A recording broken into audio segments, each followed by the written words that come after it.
What if I told you that you don't have to finish the cycle?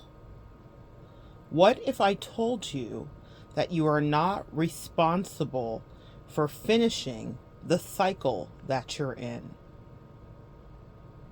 Greetings, guys. Welcome back to my channel. My name is Monette, and this is my channel, Evolve with Monette, and this is going to be as quick as I can make it. I always say that, and then the angels and ancestors do what they will, and I am obedient. However, the download they just gave me, as I've been studying this morning with some new gurus, is what if I told you, all honor and praise and credit goes to these brilliant minds. Lately, I've had a rash of beautiful men, masculine energy that is balanced with feminine energy that have come in, Tibetan monk energy, shamanistic energy, another guy, Asian as well, another guy, Guatemalan, I do believe, and another guy, I do believe this guy is Swedish.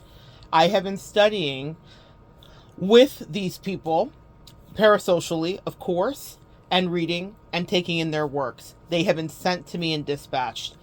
And the thing that blew my mind open, the thing that my angels have been working with me on, and they said, share this with the collective immediately. I stopped what I was doing. I was in the middle of cleaning things and getting ready to run errands and go to the store. What if I told you that you do not have to finish the cycle that you're in? So many of us are committed to being good boys and good girls and cleaning our plates and never leaving the people that are treating us toxically and never extracting ourselves out of toxic environments, relationships, co-workerships, employment places, dynamics with family. It is okay for you to interrupt a cycle. In the last few weeks, I have had evidence of the positive when I have interrupted a cycle. When someone wasn't treating me the way that I deserved, and I said, I absolutely will eject myself from this. I don't care what my allegiance to you is. I don't care what my commitment, energetically, emotionally, familially, whatever. I don't have to stay here for this. I am not obligated. I owe you nothing. You owe me nothing. And just in doing that, there is a freeing that happens. I spent 20 years in a cycle with somebody because I kept trying to finish the karma. I wanted us to have quote unquote closure, which is the enemy of any empath. Because usually a lot of our lessons happen in the first half of our life with people that are hell-bent and maliciously geared towards not giving us the closure that we deserve, that we've earned, and that we've put time, energy, blood, sweat, and tears into. And so what you will have to do, painfully and excruciatingly, and that's the truth of our duality and our shadowed side, is sometimes you will have to eject yourself out of a thing that you think was absolutely for you. What if I told you you don't have to finish the cycle? And by doing that thing, by not finishing the cycle, you in fact accelerate your growth and catapult yourself into the next level of ascension. You don't owe anyone anything. You don't have to keep going round and around and around trying to fix whatever was broken. You do not need to explain yourself ad nauseum. Empaths, we're guilty. I'm raising my hand first. You do not have to let everybody understand even the dimensions of how you now know your worth. You are reading minds. You are perceiving things.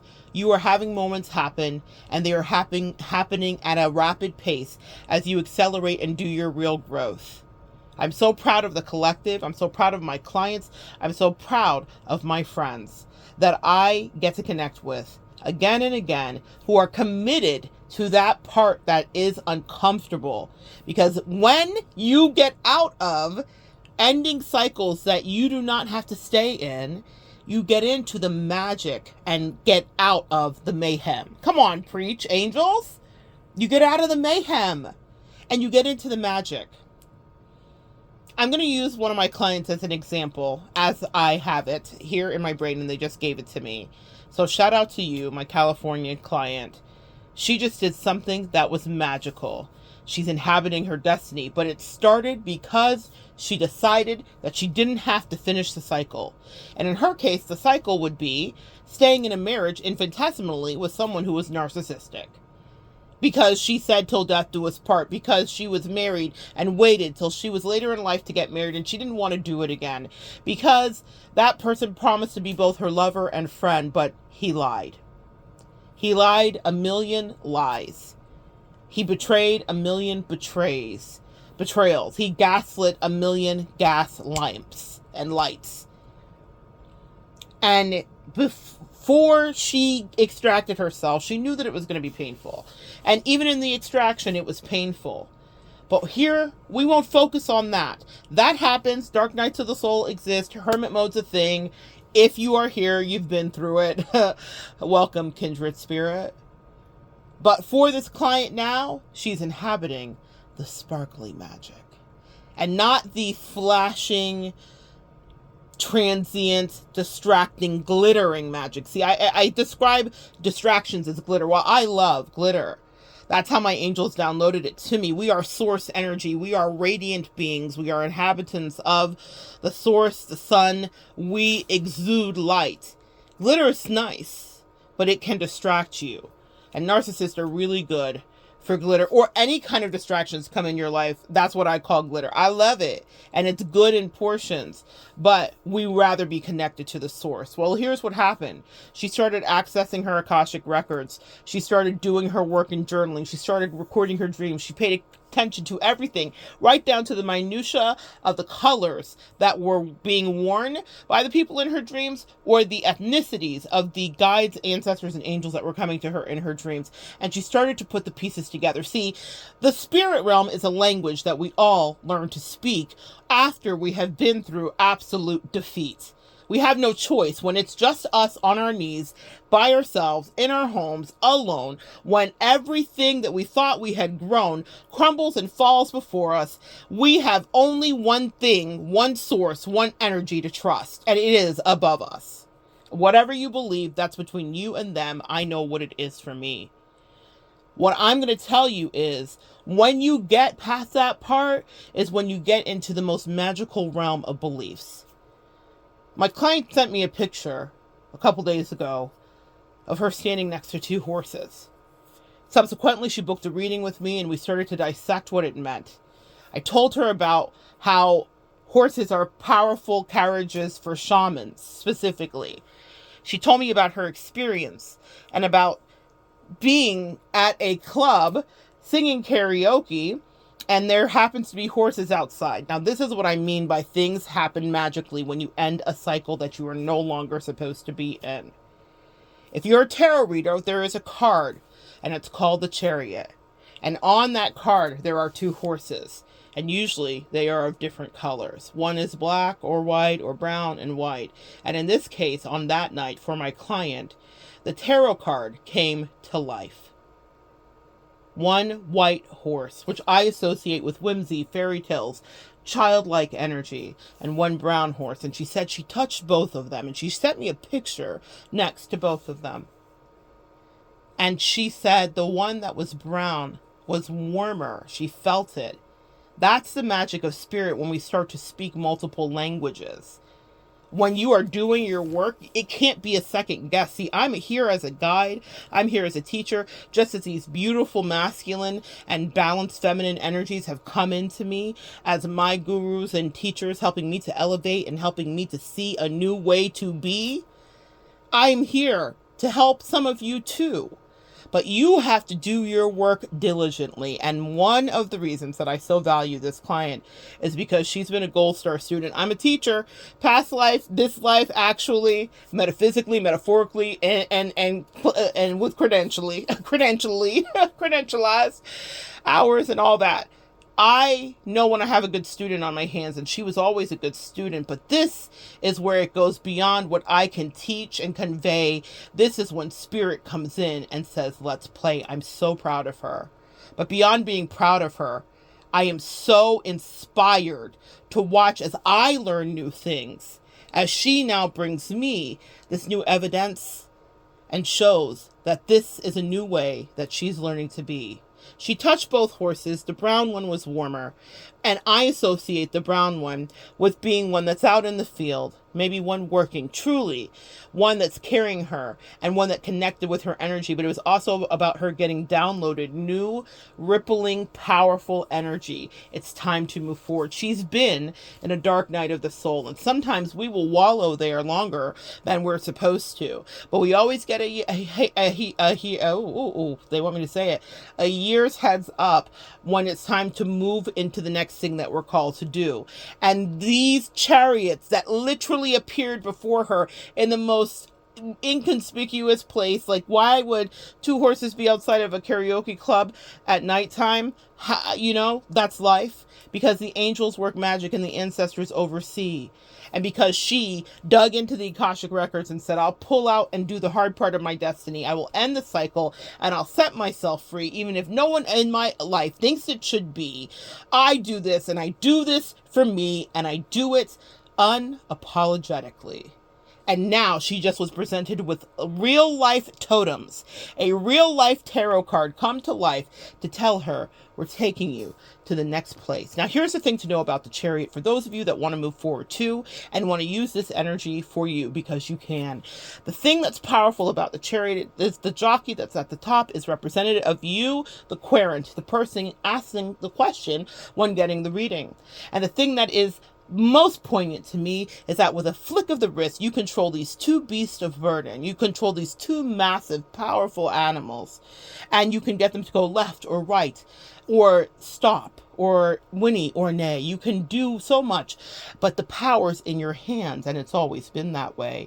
We lose sight of that when we are roiling in the tempest and raging in the storms that life puts us in. We forget how much power is in our hands. And for her specifically, journaling and communicating and writing is a way that she set herself free long before she ever met me on her spiritual journey. This is what was called for her to do. And for some of you, the same may be true. But remember, it's not just about what you're writing, but it's about knowing that that power is in you. Sometimes we think we are being carried by these beasts, and they are so much more powerful. Horses can weigh up to 1,200 to 1,500 pounds. And so you would think, well, I, as a human, we clearly know are no match for that. And that is true. But we can climb on their majestic backs. And if we touch them and connect and they trust us, they will take us anywhere. For some of you listening, it's time to stop giving that care to the situation that is taking you nowhere. It's time to climb aboard your chariot, flick your wrist, and get out of there. And cosmically, what's happening for my client so beautifully is that the angels and ancestors said, we want you to see that you are truly ready to be set free. The same has happened for me. I've talked about it here, seeing the Wheel of Fortune come to life in front of my eyes. I can't miss it. Even when I was in New York recently, I pointed out to my friend, oh my gosh, girl, do you see? And she was like, I see, because she was with me the first time that Ferris wheel was so brilliantly. We were in a hotel and she just randomly booked it. I don't even know that was part of our plan. She booked it. She has a magical way about that. And we had this huge window. If I can find one of the pictures, I've changed phones several times, but this huge like panoramic window, literally two sides of the hotel room were all window. And outside across the way, we were in Atlanta, and there was this huge Ferris wheel, and it was like this beaming strobe light. And where my bed was, I was just getting hit with this light as I was being reprogrammed, because light language is a real thing. And I was getting reprogrammed with new downloads that a new life would begin, and it has. It's not a beat was missed, but that tarot card came to life. And here's the thing about your cards and your tools. They are not necessarily needed at all. In fact, I learned to read without them, and that's what made me have a draw with my clients. People would get mad if they didn't hear the cards flipping. It's a comfortable thing, and now it's almost like automatic writing for me. I don't really even look at the cards so much. I'm just getting into the story because I learned without them. But what I'm going to tell you is they're brilliant when you are learning, because you are being able to pick up the imagery, just like my client seeing those two horses that were taking her to be set free. She could correlate the two. And what she did is what I highly recommend to you, is she pulled her own cards. During the reading, it was very much a reverse reading. A lot of channeling happened in that reading. She pulled her own spread and sent me a screenshot of it. And my God, it was so brilliant. And I was able to read it and interpret it to her and tell her what I saw. But she does her own work. And won't it take her far? Because you will not always be attached to a quote-unquote guru, a reader, a me, or a you. The thing about our journeys here on this earth is that we have to learn our own spiritual worth and who we're really connected to. I love that I get to work with her. I love that I've gotten to work with some of you. But you need to be able to do the work, because that's when you will know your real truths. You cannot always depend on someone to guide you. And that night, my client stood outside and put her hand to those incredibly powerful horses and understood that she was having a breakthrough. So much so that she went home to pull cards and remembered the colors and remembered that the brown horse was warmer. There was a reason, and I will not reveal all of it, because that is hers. I had to tell her and ask her, and we talked about it, and I said, listen, this is so powerful, I've got to share. But you do not have to break the cycle. You do have to break the cycle. You do not have to stay there. Flip that and reverse it. You do not have to stay there. You do have to break the cycle, and the chariot will arrive. You know, when they say when the student is ready, the teacher will appear. Well, my client was ready to be out of the dark night of the soul. Even if she cognitively does not see it, on the higher level, her soul feels it. And they said, we're going to whisk you out of here. That's what happens when you stop engaging in that lower vibrational energy of trying to figure out people that never want you to be free. They never want to see you free. They never want to see you happy. I dealt with someone in my life who never wanted me to have love, who never wanted me to have sensuality, who deprived me of the very basic core things that a divine feminine needs, that are her lifeblood energy. Like, I deserve kindness. I deserve love. I deserve reciprocity. I give, and so it should be given back to me. It's not an entitlement. It is a natural law of the way things should be. But you will be around people that will see that brilliance in you and try to hold that back. Why should you have everything? Because it's something they could never do. But my collective is something you absolutely will do. Your chariot has arrived. Break free and begin your life. Break free and understand that you are worth not struggling in the dirt with people that don't want to see you happy and see you know your worth. They don't want you to realize that. You don't have to stay there. It's okay to break the cycle. It's okay for you not to finish your plate. It's okay for you not to like that date you're on. It's okay for you to not like the job that you signed up for. That commitment is not necessary. That's what gets us empaths into a lot of negative, stodgy, stuck energy, is when we stay committed because that's the way it should be, because our mothers indoctrinated us and our fathers to be nice and sit pretty, to be good little girls. Well, fourth wave of feminism is here, and we no longer have to care about everyone else's plights and despair. Don't you want to play and have the whimsy? That white horse was representative of illusion and fantasy. Not that it wasn't real, but I associate it that way, and that's how it was channeled as I was doing her reading, and I was giving her the words I was channeled to say. But she was ready to go in a different way, and that's why she had a deeper connection viscerally and physically with the brown horse, but it was chariot energy that was at work either way. Magic happens when you stop giving time to people that don't want to see you shine. And the tarot comes to life, or the animal totems come to life, or you understand the license plate is a message for you, or you hear the song and you know exactly what you should do about whether you should really get that new mortgage or refinance, or whether it's just renting for you. There is so much information that is consistently being given to you, but if you stay in cycles that are no longer meant for you, you will never get to the magical place where the universe loves to dance and play. And oh my God, does it love to dance and play with you. It wants you. It wants to play with you. It wants to show you that everything that you thought is true. It wants you to manage your thoughts too. That was the final download that I got when I was working with my beautiful new masculine and femininely balanced gurus. These beautiful men. My God. My God, I'm so grateful for them. And it's indicative of my own ascension. You got to give yourself a little credit and pat on the back for doing the work, because I could not make them come in. They were dispatched. They were literally like thrust in front of me. Isn't that magic when you see that the universe is creating, co-creating in your alchemy?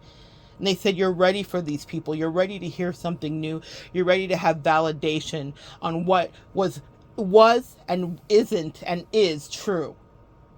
New truths are coming to me from the words of these men, and I didn't even realize how much I needed them. But that's how the universe is playing with me now. It's saying, you have done your work, and so we have this new trick.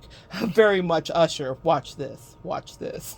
If you know, then you know. There's a meme from Usher from his tiny desk, and he just changed the world. He put his fingers over his eyes like Uma Thurman in Kill Bill, and he said, watch this. Your universe, your angels, your guides said, watch this. They said, we have a thrill for you. We have a surprise for you.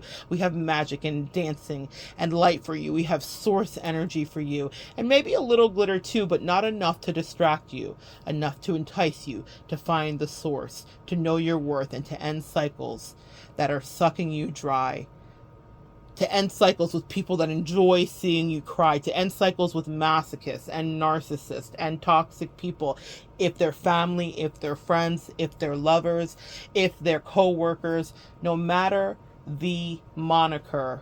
If they're making you tired, if they're energy vampires, they are stopping you from having your tarot come to life, your totems come to life, the numbers come to life, and the communication get clearer and stronger. You deserve to have a life that is lived beautifully and magically. You deserve to inhabit and dance in this other realm of spirituality. It's not all dark nights of the soul. It's not all relinquishing control. It's not all hermited energy. It's not all mistrust and Seven of Swords. If you read tarot, which is lies, deceit, and duplicity. It's not all scorpionic energy in the lower vibration, which is confusion, obsession, and possession.